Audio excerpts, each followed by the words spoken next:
రాజ్యాలను కూల్చింది కత్తులు కాదు, చెవిలో పోసిన మాటలు.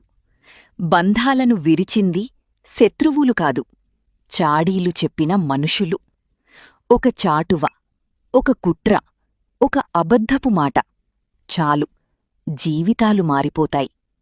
చెవిలో వేసిన మాటలతోనే లార్డ్ రామా అరణ్యానికి వెళ్లాల్సి వచ్చింది. కుతంత్రపు మాటలతోనే శకుని మహాభారతాన్ని రగిలించాడు. అలాగే ఇప్పటికీ కొందరు చెవులు నింపి మనస్సుల్లో అనుమానాలు నాటుతున్నారు. ఆ విషం ముందు నమ్మకాన్ని చంపుతుంది, తర్వాత ప్రేమను కాలుస్తుంది, చివరికి బంధాలను విరిచేస్తుంది.